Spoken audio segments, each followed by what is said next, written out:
Seja muito bem-vindo ao Cantinho Teológico. Meu nome é Gustavo Luiz. Eu quero falar sobre algumas coisas que são essenciais para quando a gente vai para a leitura da Palavra de Deus.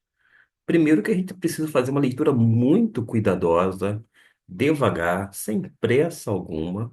Eu costumo dizer que precisamos fazer uma leitura atenciosa, de forma pausada, muito atenta para que a gente não venha ter uma assimilação completamente equivocada. Vou dar um exemplo. A Bíblia diz que Elias subiu aos céus num redemoinho. Por duas vezes menciona o meio de transporte, entre aspas, que foi o redemoinho. Mas as pessoas costumam dizer que foi levado aos céus numa carruagem de fogo só por causa de que aparece realmente o carro de fogo, mas diz o texto que serviu apenas para separar Elias de Eliseu, tão somente. Mas, repito, foi levado aos céus num redemoinho.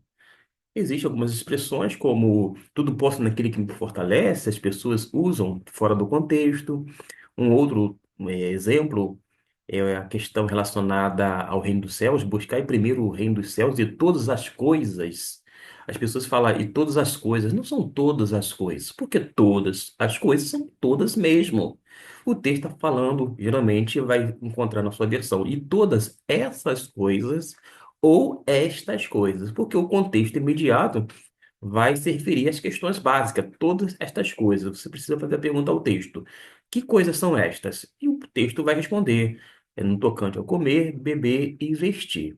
E por isso a gente tem várias ideias erradas a partir de versículos citados de uma forma aleatória, mas sem a devida atenção e da forma como se encontra realmente na palavra de Deus, a despeito da sua versão. É o exemplo de 1 Coríntios, capítulo 10 no versículo de número 12 que as pessoas costumam dizer, aquele que está em pé, cuidado para que não caia. O texto não diz somente isto, diz algo mais. E vai fazer toda a diferença. Diz o texto, aquele, pois, que pensa estar em pé. Vou deixar aqui esta palavra, porque muitas vezes é omitida quando a pessoa cita de uma forma aleatória. E às vezes a pessoa está tão envolvida com uma maneira equivocada que, mesmo lendo o versículo, ele pula. Aquele que está em pé, é, olhe, não caia. Para com isso.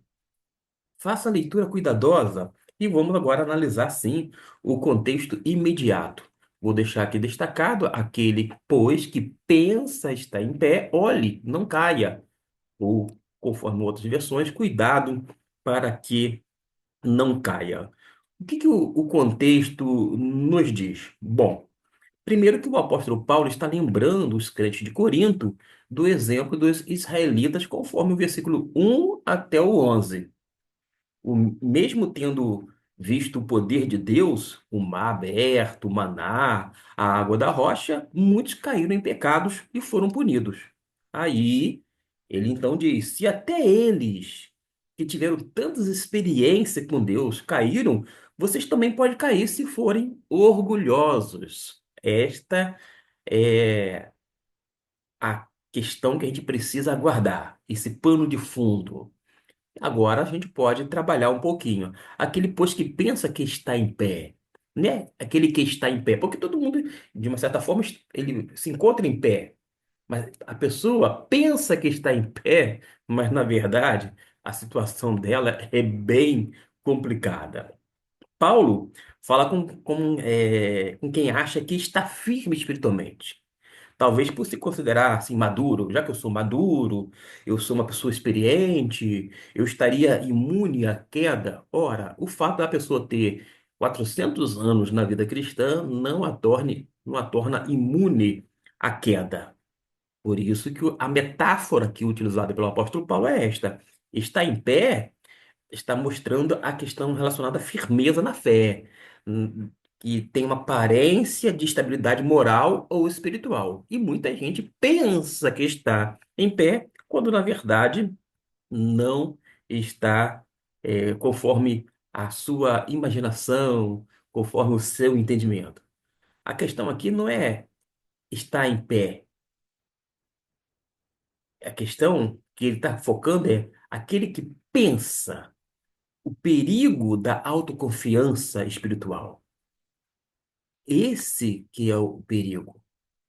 Pensa, por exemplo, o fariseu, na parábola contada por Lucas, ele pensava estar em pé diante de Deus, mas na verdade estava longe, bem distante do Senhor.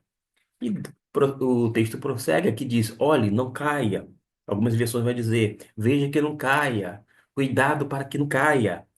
Na verdade, esse olhe, não caia conforme está aqui, é uma advertência para que a pessoa venha estar num estado de vigilância constante. O termo veja, da onde vem a palavra blepo, significa prestar atenção, observar cuidadosamente.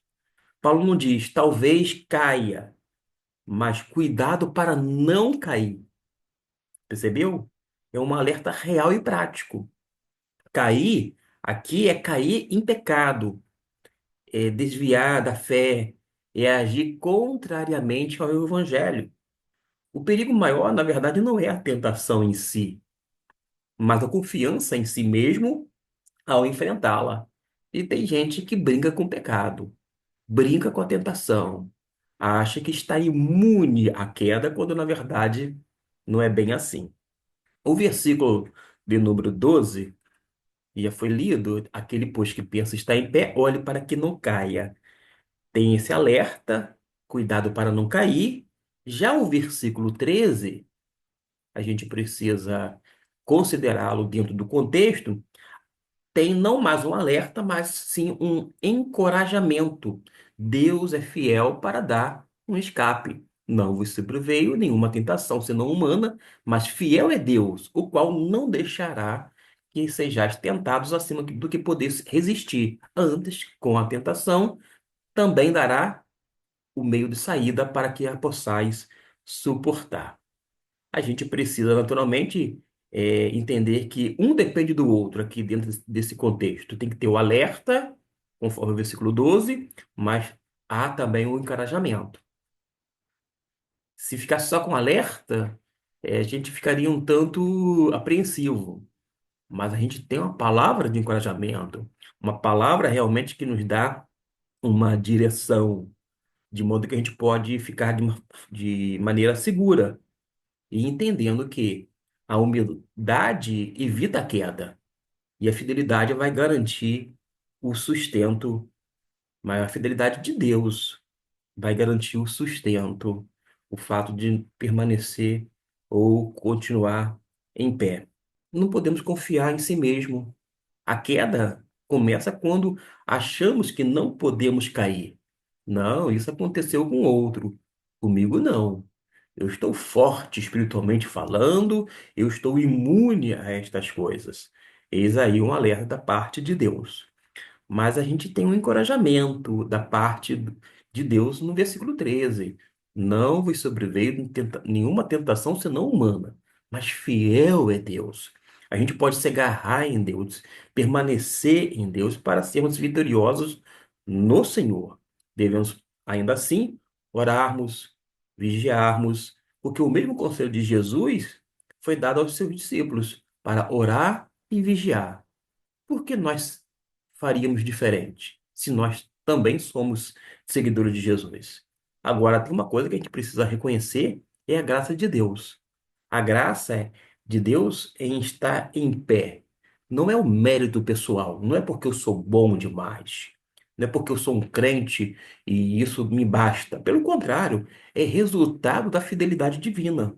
É isto que o texto diz. Mas fiel é Deus. Deus é fiel de modo que quem pensa estar firme já começou a escorregar pelo orgulho, porque a autoconfiança é a semente da queda, a vigilância, por sua vez, é o solo da permanência.